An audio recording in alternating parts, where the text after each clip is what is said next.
Olá, alunos! Hoje o assunto da nossa aula será terapia gênica. É um assunto bem, interessante. A gente vai ver que tem uma aplicação assim bem prática, no nosso dia a dia. Eu vou abordar então o conceito de terapia gênica, falar um pouquinho do histórico, dos primeiros casos. Vou falar diferença da terapia em vivo e ex-vivo, e vou falar da técnica atual, que é a mais moderna, que é a CRISPR-Cas9, que é o assunto do momento, Então, o que seria terapia gênica?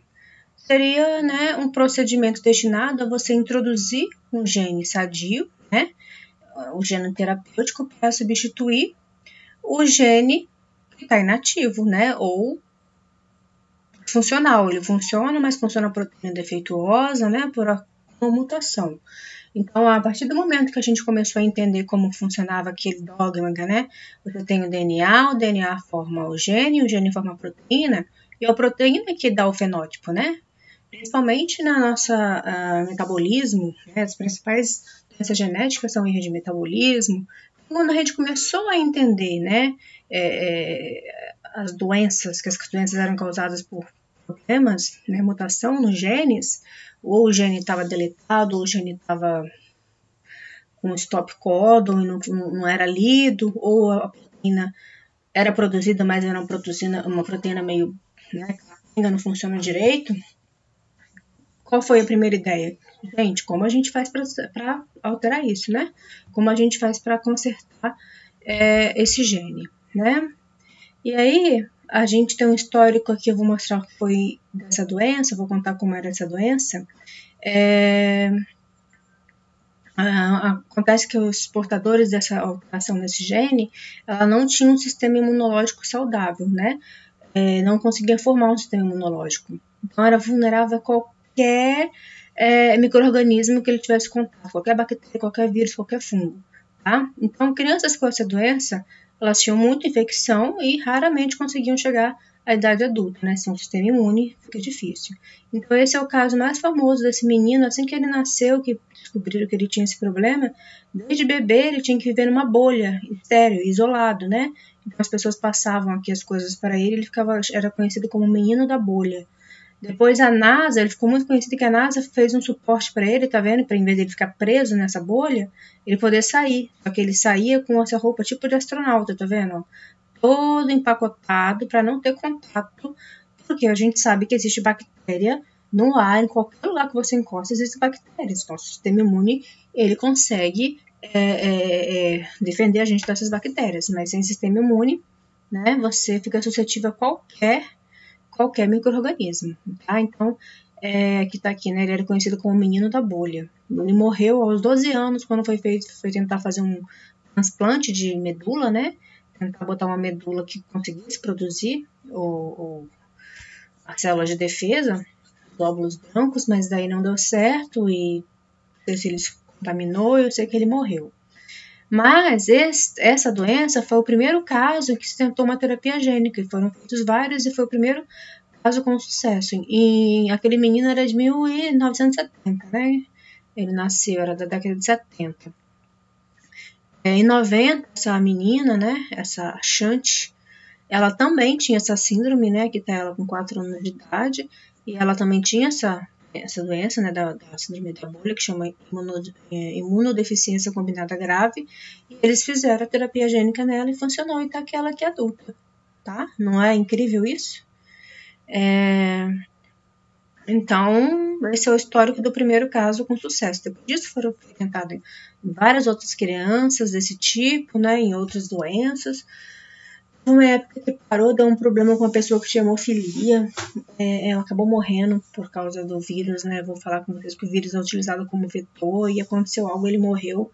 E aí deu uma parada. Era pra gente estar muito mais avançado, assim, em 1990 a gente já estava conseguindo fazer isso, Deu uma parada depois que esse rapaz morreu. Ele tinha hemofilia. E agora meio que tá retornando, de novo, com mais força, com mais tecnologia. Terapia gênica, então, A gente sabe que o gene é a porção do DNA que informação para formar uma proteína, e essa proteína vai ter uma função, uma coagulação, transportar alguma coisa, uma enzima, né, formar uma proteína do músculo para contração, alguma coisa do nervo. Então, o DNA, né, o gene é uma porção do DNA, nem todo o DNA é gene. Muito DNA a gente já sabe que é sequência repetitiva, mas o gene é aquela porção importante que vai produzir a proteína. Então, se você tem a mutação, você teria que transferir esse gene, esse pedacinho especial, né? Então, antes de tudo, você tem que saber qual é o gene que você quer utilizar, identificar e ter a cópia dele, né? Então, o primeiro passo é você identificar qual é o gene responsável por enfermidade. Hoje em dia, o genoma humano, praticamente, né? A gente sabe de todas as doenças mais comuns, a gente já sabe qual é o gene responsável, onde está o gene, já sabe, né? Consegue amplificar com termos específicos já prontos, então, realmente é simples, assim. A não ser que existem doenças raras, né? Às vezes existe uma síndrome genética que a pessoa não sabe o que é. Aí você teria que sequenciar o genoma dela e às vezes eles fazem isso. A gente tem um exemplo, eu tenho um exemplo próximo que a pessoa tinha claramente uma síndrome, alguma coisa genética, não se sabia o que era, teve que sequenciar todo o exoma dela para descobrir o que era. E, então isso é uma realidade. Uma pessoa próxima, um professor do IFES, né, fez isso. Já é uma realidade. Então você tem que identificar qual é o problema, sabe qual é o gene, agora vamos dar um jeito de consertar. Vamos dar um jeito de ou editar ele, ou às vezes você deixa ele lá. Se ele não está atrapalhando, ele só está inativo, o que importa é você colocar um gene que esteja funcionando, tá bom? Em algum lugar do seu genoma, tá? Então a gente já sabe qual é o gene, a gente já sabe, hoje em dia com o genoma a gente já sabe quase todas as doenças onde está o gene. A gente faz ou clonagem de DNA, lembra? Inserindo no vetor de bactéria, né? Mas raramente a gente faz isso. Hoje em dia a gente faz o PCR, que é aquela reação em cadeia da polimerase que eu expliquei nos vídeos anteriores. Então você amplifica, tem um monte daquele gene o quê? Saudável, tem a mutação. Tá? E agora a gente tem que fazer o quê? Transferir isso para a célula. Não adianta você ter o gene no vidrinho. Eu quero botar esse gene para funcionar dentro da célula, tá? Então, eu tenho dois tipos, né? In vivo ou ex vivo, que a gente chama. As duas terapias têm o mesmo propósito. O que interessa é que o gene seja transferido para dentro da célula, tá? Não dentro da célula, dentro do genoma. Ele tem que entrar dentro do DNA, tá? Ele tem que ficar ali bastante tempo, tá? Tem que ficar ali, ele tem que funcionar. Quando ele estiver lá dentro, ele tem que produzir grandes quantidades da proteína, tá? Para reparar o defeito genético. Às vezes o gene ele não fica muito bem, ele é eliminado. Aí você tem que fazer de novo e coloca de novo. Faz várias vezes. Ou, agora com a nossa nova técnica, a gente já consegue inserir, acho que de uma forma mais definitiva. Você insere, né, o gene sadio e deixa lá. Então, assim, a gente tem que pensar que vai depender de muita coisa. O gene afeta o corpo inteiro? A gente pensar assim, vivo ou ex vivo, né? Se eu fizer no adulto, eu consigo alterar todas as células do meu corpo, será? Acho que é complicado, né? Às vezes você consegue atuar num órgão. Isso é o suficiente? Às vezes sim. Às vezes só naquele órgão, naquele tecido, se você conseguir alterar, tá bom. Às vezes não vai ser o suficiente, tá? Às vezes o gene, ele tá ativo e o fato dele estar ativo tá sendo ruim. Você tem que inativar o gene. Então existem vários problemas que você tem que ver qual é o problema, né? Resolver. O sistema mais simples, assim, bem assim, que você poderia pensar, é injetar o DNA direto dentro da célula, né? Ou nos tecidos. Isso é ineficaz, né? Aquele DNA puro, desnudo, ele não vai ser degradado, ele não vai se incorporar, ele não vai cortar o DNA e entrar dentro do seu genoma, dentro do seu cromossomo. Então, às vezes até fazem isso, às vezes ele fica ali por dentro, alguém lê ele ali por um tempo, mitocôndria, mas isso não serve, isso é ineficaz. Você precisa de um vetor. O vetor é algo que vai carregar o DNA e vai colocar dentro do nosso genoma, tá? E o melhor vetor, quem é que sabe fazer isso? Quem é o especialista do mundo em pegar DNA e enfiar dentro do nosso genoma? Quem que faz isso naturalmente? É o modo de vida dele. Vírus. Vírus são vetores maravilhosos. O vírus faz o quê? O que ele faz da vida dele? Ele entra na nossa célula, é um parasita intracelular obrigatório. Ele entra na nossa célula, faz o quê? O DNA dele enfia dentro do nosso genoma. É exatamente isso que ele faz. O que você tem que fazer agora? Pegar um DNA saudável, botar dentro do genoma do vírus, né, incluir aquilo, fazer uma molécula de DNA recombinante. Na hora que ele for inserir o DNA dele, o que ele faz? Ele insere o gene bom também. Tá? Então, vírus não tem nada melhor que um vírus, eu acho, para entregar DNA. Tá? Só que vírus são perigosos, né? Eles mutam, eles não são seres muito confiáveis, né? Não sei se vocês já viram aquele filme do Smith, Eu Sou a Lenda. Começa, tem uns zumbis lá, uns mutantes. E se você começar a ver o comecinho do filme, eles falam sobre a cura do câncer, eu acho. Aí tem entrevista, fulano consegue não sei o quê. Tipo manchete, mostrando manchetes de uma médica que está fazendo terapia gênica, usando vírus, não sei o quê. Não sei o que aconteceu, o vírus mutou, sei lá o que aconteceu. E aí é a história do filme que cria aqueles monstros lá, aqueles mutantes do filme, né? Vírus, não tenho dúvida que eles são os melhores vetores, mas você pode voltar a ser virulento, vamos dizer assim, e causar ou uma doença ou alguma coisa maior, sofrer mutação. Ele sofre mutação às vezes muito rápido, então tem que ter cautela, que foi por isso que o rapaz morreu lá da hemofilia, né? Mas eles são especialistas em entregar pacotes de gene dentro do nosso genoma, não tem coisa melhor, perfeito. Então, o vírus é o vetor mais utilizado, né? Você tem que dar um jeito de deixar ele inativo, para ele não te causar doença, né? Então, aqui eu tenho meu gene normal, insiro ele dentro do genoma do vírus, tá vendo aqui? Esse é o genoma do vírus. E eu posso fazer que ex vivo. O que ele fez? Ele está colocando isso numa placa de Petri, vamos dizer, numa cultura, né? Aí você altera a célula fora do corpo, né? Faz uma cultura com muita célula. Depois você vai pegar as células modificadas e vai injetar no paciente. Vai depender de qual é o tipo de célula, qual é o problema. Se é um problema na medula, por exemplo, naquele caso, seria na medula dentro do osso. Se for no pâncreas, né, se for no cérebro, vai depender do problema. Se for no coração, vai pegar as células cardíacas e vai fazer a mesma coisa. Então, você está vendo que chama ex vivo porque você está alterando a célula numa placa de Petri, fora do corpo. Você poderia fazer o que também? Pegar o vírus e injetar dentro da pessoa diretamente. E o vírus faria essa infecção. Os vírus, dependendo do vírus, eles têm preferência por tipos de célula, né? Alguns vírus atacam célula do cérebro, outro do músculo, outro do fígado. Então, vai depender do que você quer. Você escolhe um vírus que vai meio que atacar o que você quer. E aí, ele vai atacar aquele órgão e vai inserir o seu gene dentro do nosso genoma. Bota um monte de vírus que ele vai sair inserindo toda uma boa parte das células daquele órgão, né? Foi assim que aquela menina sobreviveu, tá? Funciona, mas tem uns riscos, como eu disse, né? O vírus também, ele não sabe direito onde enfiar o DNA, ele não tem um endereço, ele sai colocando onde ele quer. Dependendo de onde ele coloca, ele pode inserir num lugar errado, ele pode inserir no meio de um outro gene, ele pode alterar alguma coisa, ele bota o DNA dele onde ele quer. Não tem como mandar um endereço certo, então ele é um pouco meio contando com a sorte. Tudo bem que a maior parte do nosso DNA não tem função, aí é raro ele acertar um gene, né? Mas pode acontecer e causar uma outra mutação. Mas como diz o outro, era o que estava tendo para o momento, né?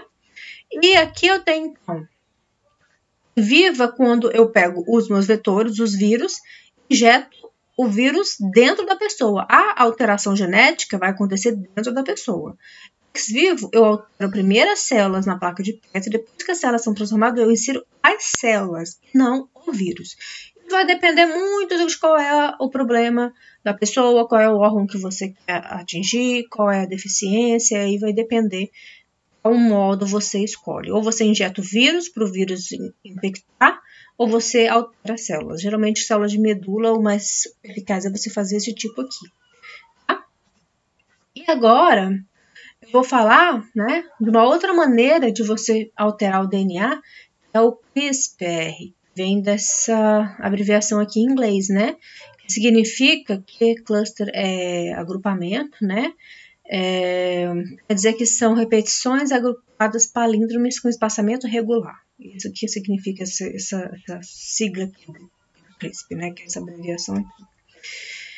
Então, eu tenho o que significa cluster, né? Cluster de repetições agrupadas. Então, essas repetições que a gente já até viu, que a gente utiliza para teste de paternidade, ó, CTA, CTA, CTA, CTA, CTA. É um agrupamento de repetições curtas, né, em tandem, tá? Então, eu tenho um agrupamento de repetições curtas que se repetem, ó, CTA, CTA, CTA, CTA. Eu posso repetir isso aqui 100, 200, 300 vezes, tá? Elas vão se repetindo, mas as repetições são curtas e tandem, tá? Regularmente repetidas.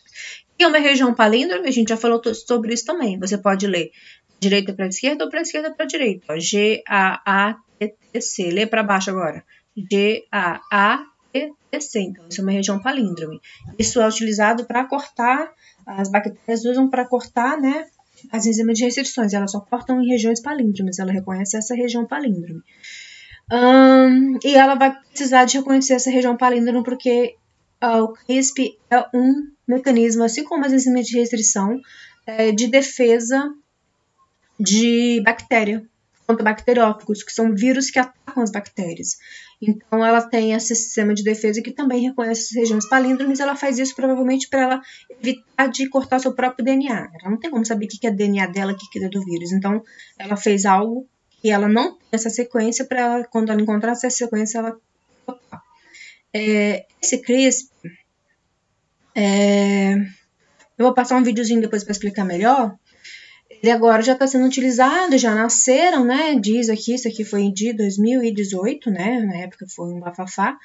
É um tipo de edição mais controlada, né? Você vai lá, bota uma sequência que você quer nessa enzima dessa bactéria, e ela reconhece, como ela está treinada para reconhecer sequências específicas do vírus e picotar e cortar, ela vem aqui, reconhece, você bota um molde para ela, o endereço é certo, ela vai direto onde você manda, ela corta, e depois vem uma outra sequência aqui e cola onde você cortou. Simplesmente você corta o gene defeituoso e coloca um bom, e aí você liga. Tá? E aqui está falando da notícia, né? Que foi um cientista chinês que conseguiu editar o material genético de embriões. O bom de você fazer embrião é o quê? Tem poucas células. Se você altera o embrião, todas as células daquele bebê vão ser alteradas. Se você altera o adulto, no máximo, sei lá, você altera meu pâncreas. Mas o resto do meu corpo, o gene vai ser... Eu vou ser um mosaico, né? O resto do meu corpo vai ter a cópia alterada. Quando eu faço isso no embrião, geralmente eu consigo alterar todas as células dele. Ali pra frente, como ela vai se replicar, todas as células vão ter a cópia alterada, tá? E o pior, isso vai ser passado para descendentes. Vai ser passado para frente, porque todas as células do corpo daquela criança é editada, né? Então foram gêmeas. E aí foi uma confusão, eram gêmeas, ele trocou o gene, né? É que eu explico desse cientista, ele trocou o gene CCR5, que tem uma variante, tá? Que se chama delta 32. Existem pessoas que têm essa delta 32 normalmente. Na África ela é mais comum. E essas pessoas elas são resistentes ao HIV. Existem pessoas que são imunes ao HIV por causa dessa variação aqui da delta 32. Então ele queria trocar esse CCR5, que a maior parte das pessoas tem, é o comum, e ele queria botar essa variante aqui, que essa variante aqui não deixa você ser infectado pelo HIV.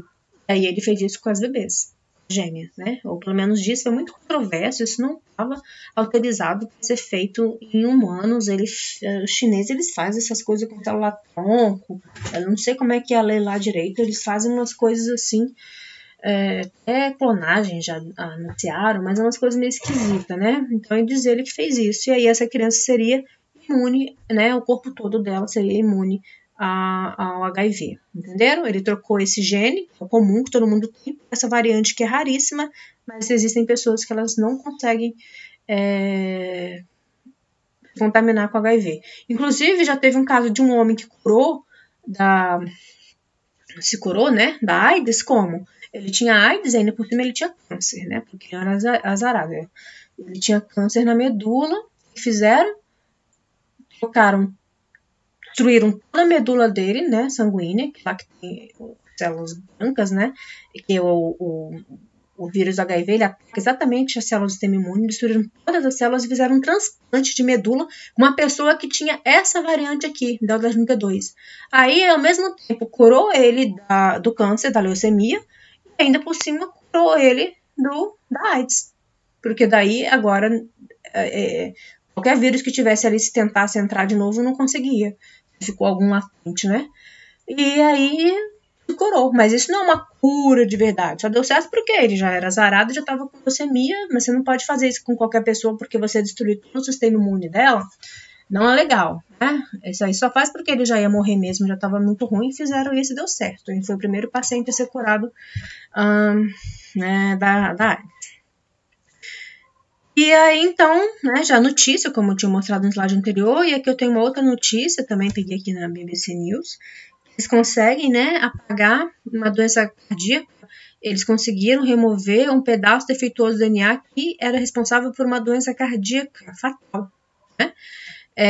A iniciativa foi bem sucedida, eles alteraram, o embrião começou a se mover, deu certo, só que na verdade eles não deixaram para frente, só fizeram o teste do embrião e isso não foi implantado. Tá? Estavam meio que testando, mas aparentemente dá certo. Então agora a gente está aí nesse dilema, a gente pode editar, aparentemente é bem fácil, né? Inclusive esses kits podem ser comprados barato. A gente comprando isso para fazer até experimento em escola, parece que é barato, mas eu acho que talvez possa ser perigoso, né? Você tem que fazer isso com cautela. Então, eles acham que mais de 10 mil problemas de saúde hereditários eles podem ser depois consertados com essa técnica. Vou falar um pouquinho, né, dessa técnica aqui, como eu falei. Olha, aqui a bactéria, o vírus ele entra, insere o DNA dele, o verdinho. A enzima, as 9 aqui, o que ela pega? Ela pega esse verdinho e guarda, ela fica guardando. Quando entra outro vírus, porque não entra um só, né? Ela já sabe a sequência, ela sabe que aquilo ali não é dela. Tudo isso aqui, ó, são as sequências espaçadas, né, que eu falei que tinha, que são tudo que ela já foi contaminada. É tipo um sistema imune, ela fica guardando e ela fica lembrando. O outro vírus que aparecer com essa sequência verde, ela já faz o quê? Vem aqui e corta o DNA do vírus. E aí, então, o vírus não consegue infectá-la. Aí, aqui, então, essa enzima que a gente chama Cas9 também, e corta com o quê? Com o molde que ela reconheceu, tá? Então, ela tem, a própria enzima, ela tem um guia e ela tem um molde que ela já pegou do vírus previamente. Ela já conhece. Quando ela acha por complementariedade, ela fala, isso aqui não é meu, isso aqui é do vírus. Ela vai lá e corta e estraga o vírus. Tá? O que o pessoal pensou? E se eu alterasse essa enzima in vitro, botasse não o vírus, a sequência do vírus, colocasse a sequência que eu quero do gene, botasse essa enzima dentro do embrião? Ela faz a mesma coisa. Ela acha, né, que ela vai procurando.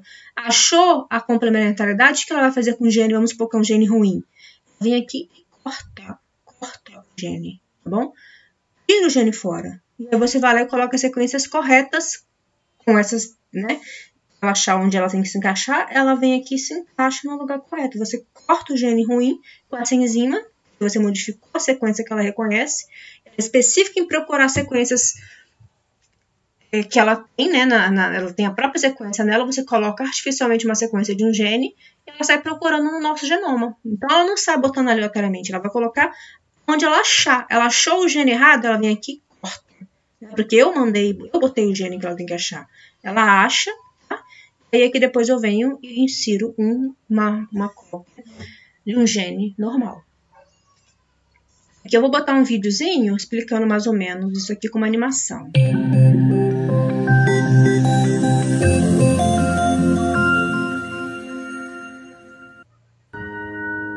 Cada célula do nosso corpo contém uma cópia do nosso genoma com mais de 20 mil genes e cerca de 3 bilhões de combinações de bases nitrogenadas que formam o DNA. O DNA consiste em 2 faixas torcidas em uma dupla hélice, que se unem por pares de bases, como, por exemplo, guanina com a citosina. Nossos genes molda quem somos como indivíduos e como espécie. Também, os genes afetam profundamente a nossa saúde. Graças aos avanços do sequenciamento do DNA, os pesquisadores identificaram milhares de genes que afetam a nossa saúde e agora podem entender como os genes funcionam. Os pesquisadores precisavam de meios para controlar os genes em células vivas, o que não é fácil. Porém, recentemente, um novo método foi descoberto e já promete melhorar drasticamente a nossa capacidade de editar o DNA de qualquer espécie, incluindo os seres humanos. Este método é conhecido como CRISPR-Cas9 e se baseia num sistema natural de defesa desenvolvido por bactérias contra ataque de vírus. Quando a bactéria detecta a presença do DNA viral, ela produz dois tipos de RNA curto, sendo um deles contém uma sequência que corresponde à do vírus invasor. Estes dois RNAs formam um complexo com uma proteína chamada Cas9. A Cas9 é uma nuclease, ou seja, um tipo de enzima que pode cortar o DNA. Quando uma sequência conhecida como RNA guia encontra o seu alvo no genoma viral, a Cas9 corta o DNA alvo, desativando o vírus. Ao longo dos últimos anos, os investigadores que estudaram o sistema CRISPR-Cas9 perceberam que este mecanismo pode ser manipulado para reduzir não apenas o DNA viral, mas qualquer sequência de DNA no local escolhido precisamente, bastando só alterar o RNA de guia para que ele se combine com o alvo, e isto pode ser feito não só em um tubo de ensaio, mas também dentro de um núcleo de uma célula viva. Uma vez dentro do núcleo celular, o complexo resultante irá travar uma pequena sequência defeituosa, onde o Cas9 irá descompactar o DNA e combiná-lo ao seu RNA-alvo. Quando essa combinação estiver completa, o Cas9 vai usar duas tesouras moleculares pequenas para cortar o DNA. Neste ponto, a célula tenta reparar o corte, mas o processo de reparação é propenso a erros, levando a mutações, que podem desativar o gene, o que permite aos pesquisadores entender a sua função. As mutações são aleatórias, mas às vezes os pesquisadores precisam ser mais precisos, como por exemplo, ter que substituir um gene mutante por uma cópia saudável. Isto pode ser feito através da adição de um outro pedaço de DNA que transporta a sequência desejada. Uma vez que o sistema CRISPR-Cas9 tiver feito o corte, esse molde de DNA pode emparelhar-se com as extremidades cortadas, recombinando e substituindo a sequência original por uma versão saudável. Tudo isto pode ser feito em cultura de células, incluindo células-troncos, que podem dar origem a muitos tipos de células diferentes. Isso também pode ser feito em óvulo fertilizado, permitindo a criação de animais transgênicos com mutações-alvo. CRISPR-Cas9 pode ser manipulado para atacar muitos genes-alvos imediatamente, o que é uma grande vantagem para se estudar doenças humanas complexas, que não são causadas por uma única mutação, mas por muitos genes agindo em conjunto. Esses métodos estão sendo melhorados rapidamente e brevemente nós teremos muitas aplicações em pesquisa básica, no desenvolvimento de medicamentos, na agricultura e eventualmente talvez no tratamento de pacientes humanos com doenças genéticas e doenças neurodegenerativas.